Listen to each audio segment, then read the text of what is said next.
கலைஞரின் கனவு இல்லம் திட்டத்தின் கீழ் 40,000 பயனாளிகளுக்கு வீடு கட்டுவதற்கான ஆணை வழங்கப்பட்டிருக்கிறது. மீதமுள்ள பயனாளிகளுக்கு ஆகஸ்ட் 15ஆம் தேதிக்குள் ஆணைகள் வழங்கப்படும் என்று ஊரக வளர்ச்சித்துறை அதிகாரிகள் தற்பொழுது தகவல் வெளியிட்டிருக்கிறார்கள். கூடுதல் விவரங்களை வழங்குவதற்காக செய்தியாளர் கண்ணன் இணைகிறார். கண்ணன், விவரங்கள்.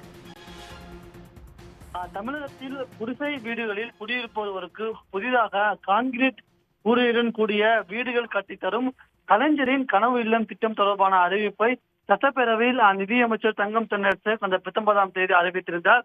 இந்த திட்டத்தின் கீழ் இந்த ஓராண்டில் இந்த ஒரு நிதியாண்டில் 1 லட்சம் வீடுகளானது கட்டப்பட உள்ளது. அதற்கான பணிகளை தமிழ்நாடு அரசானது தொடர்ந்து மேற்கொண்டு வந்தது.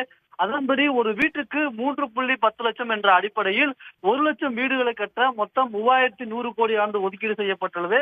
இந்த 3100 கோடி ஒதுக்கீடு செய்யப்பட்டு பயனாளிகளை தேர்வு செய்யும் பணியானது தொடர்ந்து நடைபெற்றுக் கொண்டு வந்தது. இந்நிலையில் தற்போது வரை கலைஞரின் கனவு இல்லம் திட்டத்தின் கீழ் 40,000 பயனாளிகளுக்கு வீடு கட்டுவதற்கான பணி ஆணைகள் வழங்கப்பட்டுள்ளதாக ஊரக வளர்ச்சித்துறை அதிகாரிகள் சார்பில் தெரிவிக்கப்பட்டுள்ளது. மீதமுள்ள 60,000 பயனாளிகளுக்கு ஆகஸ்ட் 15ஆம் தேதிக்குள் அதற்கு வீடு கட்டுவதற்கான பணியாணைகள் வழங்கப்படும் என்றும் தெரிவிக்கப்பட்டுள்ளது. மேலும் இந்த பணியாணைகள் வாங்கிய அனைத்து பயனாளிகளும் அடுத்த ஓராண்டுகளுக்குள் இந்த வீடுகளை கட்டி முடிக்கப்பட வேண்டும் என்று தெரிவிக்கப்பட்டுள்ளது. இந்த வீடுகளை கட்டுமான பணியை ஊரக வளர்ச்சித்துறை அதிகாரிகள் தொடர்ந்து கண்காணிப்பார்கள் என்றும் ஊரக வளர்ச்சித்துறை அதிகாரிகள் தெரிவித்துள்ளனர்.